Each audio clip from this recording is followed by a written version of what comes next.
तो भाई जैसा कि आप लोग को सुनने में आई होगा कि इंडिया पोस्ट ऑफिस में जीडीएस की वैकेंसी आने वाली, यानी कि ग्रामीण डाक सेवक, जिसकी अप्लाई डेट अभी 31 जनवरी पर बताई जा रही है और लास्ट डेट 14 फरवरी, जिसमें आपकी करेक्शन डेट भी है जो कि 18 फरवरी से 19 फरवरी तक है। और इसमें जो आपकी पहली लिस्ट आएगी, मेरिट लिस्ट, उसकी डेट दी गई है 28 फरवरी 2026।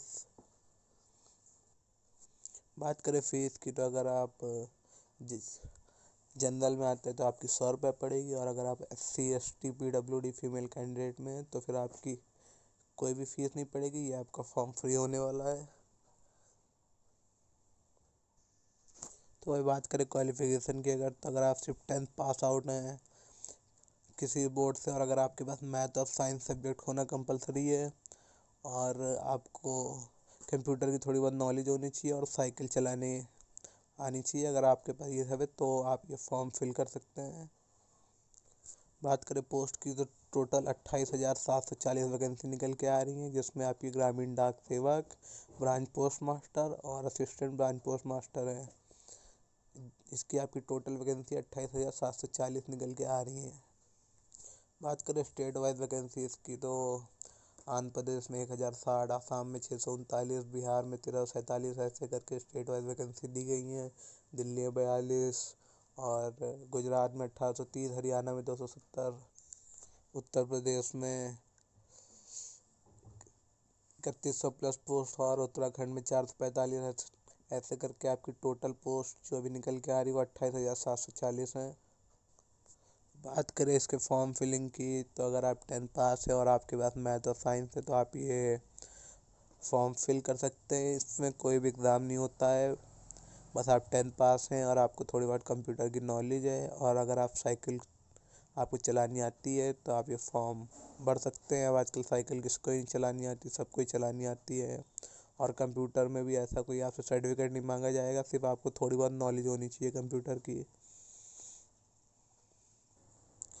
तो ये वैकेंसी मोस्टली हर साल आती है, और कभी कभी तो साल में 2 बार भी आती है। इसकी पहली लिस्ट जो आएगी, जो मेरिट लिस्ट, वो 28 फरवरी को आएगी। इसमें कम से कम 5 से 6 लिस्ट आती है हर साल। जब जब ये वैकेंसी आती है तब तो उसमें 30,000 पोस्ट होती हैं, 40,000, और जो उसमें लिस्ट आती है वो 5 से 6 लिस्ट तो आती ही आती हैं।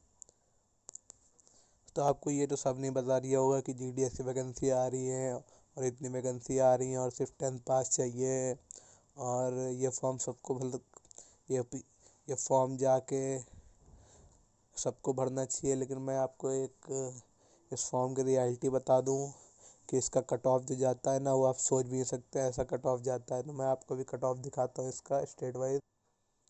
तो भाई ये वो कट ऑफ लिस्ट है जो कि 2025 में जनवरी में आई थी। जैसे कि मैंने ये जो स्टेट यूपी, उसकी लिस्ट मैंने अभी खोल रखी है। ये इसमें आप जैसे कि देख सकते होंगे, डिवीज़न में आगरा डिवीज़न है, पोस्ट नेम है, कैटेगरी है, और ये जो मैंने ब्लैक पेन से मार्क कर रखा है ये कट ऑफ है। मतलब भाई कट ऑफ जा रहा है 100 में 100। मतलब आपने, अगर आप वो देखेंगे वीडियोस, तो आप उस तो वो आपको बताएंगे कि अगर आपके 80% से ज़्यादा हैं या फिर 90 से ज़्यादा हैं तो आप फॉर्म भरिए। तो ये वो पहली लिस्ट है जो कि 2025 में जनवरी में आई थी। तो इसमें आप कट ऑफ देख सकते हैं, 100 में 100, 100 में 100, 100 में 100। आगरा डिवीज़न, अलीगढ़ डिवीज़न, 100 में 100। मतलब भाई ये 100 में 100 कट ऑफ है। मतलब ये उन लोगों का नाम सिलेक्ट हुआ है जिनकी परसेंटेज 10th में 100 में 100 है, फिर वो चाहे SC से हो या फिर OBC से हो या फिर जनरल से हो। तो भाई मैं अगर किसी भी डिवीज़न का आपको दिखा दूं, अयोध्या डिवीज़न 100 में 100, और आजमगढ़ 100 में 100 मार्क किया है। ये इसमें जो सबसे लोएस्ट गया है वो है 98.6, जो कि EWS कैटेगरी का है, जो कि आजमगढ़ डिवीज़न का है। तो भाई आप किसी भी डिवीज़न का देख लें, जिस ये यूपी में जितने भी स्टेट हैं, बहराइच और जितने भी स्टेट हैं, ये पहली लिस्ट है। चलिए ठीक है, पहली लिस्ट है, माना कि जिनके ज़्यादा होते हैं उनका पहले आता है, फिर लिस्ट जैसे जैसे जैसे जैसे कम होती जाती है तो कम कट ऑफ पे भी जाता है। तो ये पहली लिस्ट है जो कि 2025 में जनवरी में GDS की वैकेंसी आई थी। तो मैं आपको अभी छठी लिस्ट भी दिखा देता हूँ उसमें कितना कट ऑफ गया है। तो भाई ये है छठी लिस्ट, जैसा कि आप ऊपर देख सकते हैं, GDS ऑनलाइन इंगेजमेंट शेड्यूल 1 जनवरी 2025 उत्तर प्रदेश सर्कल लिस्ट 6।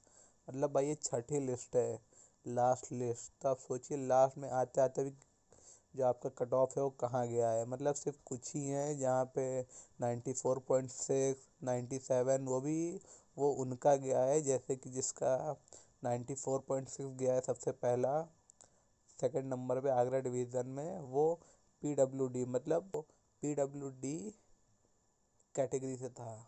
और जिनका 97 गया सेकंड नंबर पे, जहाँ पे मैंने ब्लैक से सर्कल किया है, वो ST कैटेगरी से। तो भाई मतलब लास्ट लिस्ट आते आते भी सिर्फ इतना कट ऑफ जा रहा है। अभी भी आप देख सकते होंगे 80% 80% जो है रिजल्ट वो 100 में 100 और मैं और भी दिखा देता हूँ। ये तो सिर्फ आगरा अयोध्या का है, आजमगढ़ का है, ये बलिया का।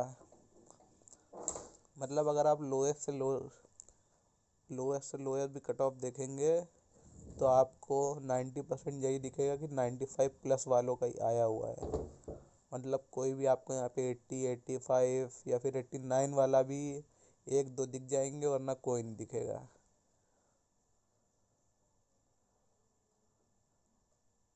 और जो आपको 91 92 वाले दिखेंगे भी, तो उनकी कैटेगरी आप देखिएगा PWD वाले होंगे। तो ये आप देख सकते हैं कहीं पे भी कट ऑफ आपको 90 से नीचे नहीं मिलेगा, सब 90 से ऊपर ही मिलेगा, और कहीं कहीं तो अभी भी 100। तो मैंने आपको दोनों ही कट ऑफ दिखा दिए हैं। और अगर आप भी अगर देखना चाहें तो पोस्ट ऑफिस की ऑफिशियल वेबसाइट पे जा कर के आप सारी लिस्ट देख सकते हैं कि कितना कट ऑफ जाता है। तो भाई ये मतलब अगर मेरे हिसाब से देखें तो जिनके 90 प्लस हैं सिर्फ वही ये फॉर्म भरें, वरना भाई जो लोग भरते हैं वो एक तरीके से जुआ खेलने वाली बात हो जाएगी कि अगर जीत गए तो जीत गए, नाम आ गया तो आ गया, वरना नहीं आया। 98% आपके चांसेस नहीं आने के हैं। 2% कहीं से भाई कोई चमत्कार हो गया तो आपका नाम आ गया, वरना तो 90 से नीचे वालों का कोई चांस नहीं है अगर आप नॉर्मल कैटेगरी से आते हैं। तो भाई मैं आपसे यही सजेस्ट करूँगा कि जिनको 90% से ऊपर हैं वही ये फॉर्म भरें, वही ट्राई करें, क्योंकि 90 टू 95 आने वालों के भी बहुत कम चांसेस हैं। लेकिन एक बार 90 के ऊपर आने वाले लोगों के चांस हो सकता है, पर 90 के नीचे वालों का कोई चांस नहीं आने का। बाकी भाई भरने को फॉर्म भर सकते हैं, बहुत ज़्यादा फीस है नहीं, सिर्फ 100 रुपये फ़ीस है। और SC ST के लिए तो वो भी फ्री है, तो वो लोग तो ज़रूर ट्राई करें, भरे फॉर्म। तो भाई मैं ये चाहता था कि आप सिर्फ उसके पीछे मत भागे कि हाँ ठीक है ये नहीं होगा, पेपर नहीं होगा, दौड़ नहीं होगी, कोई टेस्ट नहीं होगा, बस फॉर्म भरेंगे नाम आ जाएगा। तो भाई आप देख ही सकते हैं कि नाम कैसे आता है, 100 में 100 कट ऑफ जा रहा है। 100 में 100 किसके नंबर आते हैं भाई। तो जिसको ये फॉर्म भरना है वो पूरी डिटेल जान के भरे, कोई ऐसा मतलब कि ना भरे कि हाँ ठीक है, जिसके 60 है 65 है वो भर दे उसका नाम आ जाए। भाई नाम कभी नहीं आएगा, मैं लिख के दे सकता हूँ। अगर आप किसी कैटेगरी में आ गए तो आ गए, वरना नहीं। और जहाँ पे हिंदी भाषा बोली जाती है वहाँ पे तो बिल्कुल आने के बराबर ना के बराबर है। और इसमें सैलरी बहुत ज़्यादा नहीं है। आपकी जो स्टार्टिंग सैलरी है वो 12,000 है, और जो लास्ट सैलरी वो 29,000 है। तीनों पोस्ट की सैलरी इतनी है, तो बहुत ज़्यादा है भी नहीं। तो भाई इसको फॉर्म भरना है वो भर सकता है।